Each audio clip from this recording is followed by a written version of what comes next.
The earth still today shows the effects of this devastating flood. Now, a little more detail on each one. God told Noah, the Lord said to Noah, "Come thou." Did you catch that? Listen very carefully. What did God tell Noah to do? He told him to come into the ark. He didn't say go into the ark. He said come into the ark. Where does God have to be in order to say that? In the ark. That'll preach, brother. There's a sermon right there. Just right there. Come into the ark, Noah. Come with me. We're going on a little cruise. Come on in. I'm here with you. And when the flood was over, God said to Noah, "Go out of the ark." God was with him the whole time. That would be quite the cruise. And the Lord shut the door. By the way, good eternal security verse. If the Lord's got you saved, you're saved, okay? You can't get out of God's hand. Then this 300-degree below zero ice meteor came flying through the solar system. Some of it broke apart. It made craters on Mercury and craters on the moon. 4 of the planets today still have rings around them. And the rings around these planets are made of rock and ice. Very interesting. Now, Walt Brown thinks some of the craters on the moon were formed when the fountains of the deep broke open and rocks went flying up out of Earth's gravitational pull, drifted around for a while and clobbered into the moon. He may be right on that, I don't know. But it's interesting. He thinks the comets came from Earth. And water on Mars came from Earth when the fountains of the deep broke open. You can read about it for yourself if you'd like. The super cold snow would land mostly around the poles, because super cold ice is not only affected by the magnetic field, it's easily statically charged. How many have seen the Van de Graaff generator where they make your hair stand up? You know, we've got one of those at our science center at Dinosaur Adventureland. As this ice meteor came flying toward the Earth, it broke apart. Pieces would settle in around the poles mostly, causing the Earth to wobble for a few hundred years, or maybe even a few thousand years. The canopy of water overhead collapsed and it rained 40 days. The water underneath the bottom, under the crust, came shooting to the surface, and the water kept going up for 150 days. And everybody drowned. It probably took 6 or 8 months to kill everybody during that flood. We all get the idea, well, it rained and everybody died first day. No, it took a long time for people to die. People would be running and fighting for higher ground. As that got more and more rare, as the water keeps coming up and up and up, for 150 days, the water increased. By the way, they're still discovering chunks of ice flying around in space. Here's an article about a scientist who discovered chunks of ice as big as this auditorium are hitting the Earth all the time. They dissolve in space, but it rains down as water.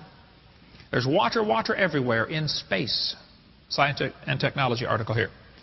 If you go to the North Pole, you'll be kind of chilly, and one of only 400 people that have ever been there. But up around the North Pole, there's an ocean called the Arctic Ocean. I went up to see the Arctic Ocean a couple years ago, and the guy said, "Hey, Brother Hovind, you know something interesting about this ocean? It has no tide." I said, man, I never thought of that. Taught earth science for 15 years. Arctic Ocean has no tide. And who cares, right? Anyway, but there's an island up there called the New Siberian Islands off the coast of Russia.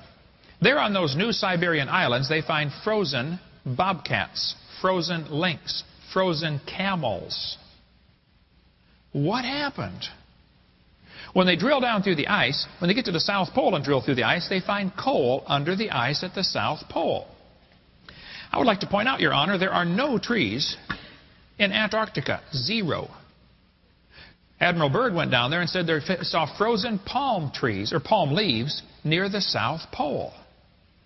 Scientists have discovered all sorts of frozen leaves, even dinosaur fossils, plant-eating dinosaurs, near the South Pole.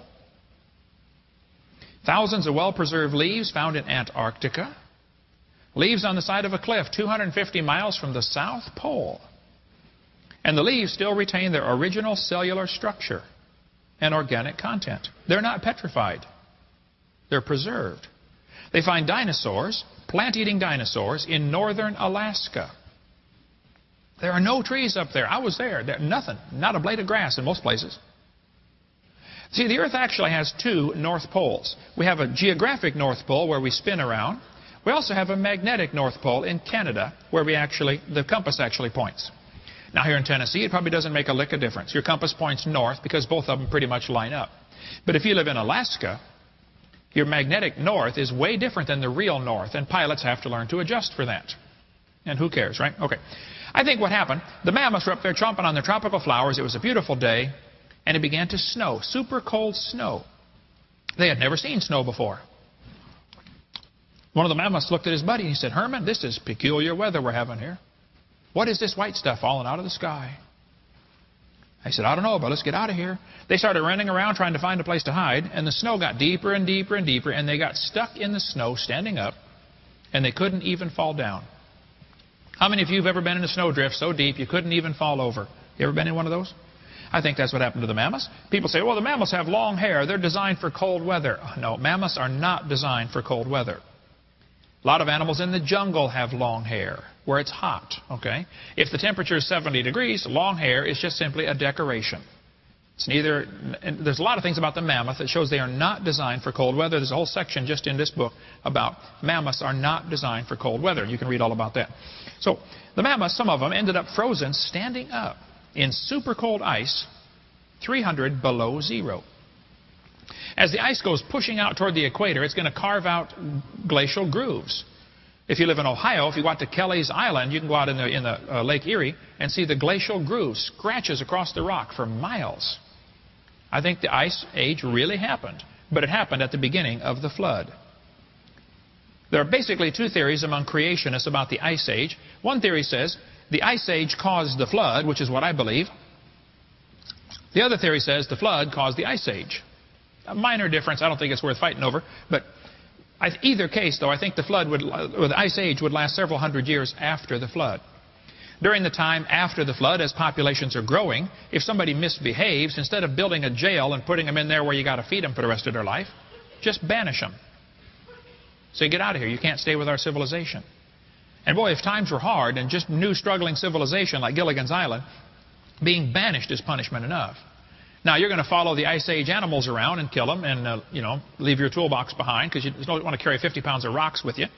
You wait till you find the mammoth herd and you make your tools on the spot and kill the mammoth. That's why they find, scrapers for skin and all kinds of flint arrowheads and stuff are found all over the world. These guys are, they really do use these stone tools to kill these animals, but they don't carry them with them because they're so plentiful. They're found all over the arrowheads and stuff like that. Anyway, then this super cold ice at the pole would send off a cold wave, like when you open the freezer and the cold air comes out and falls at your feet. This cold air hitting warm air would cause it to rain. And it rained 40 days and 40 nights. The canopy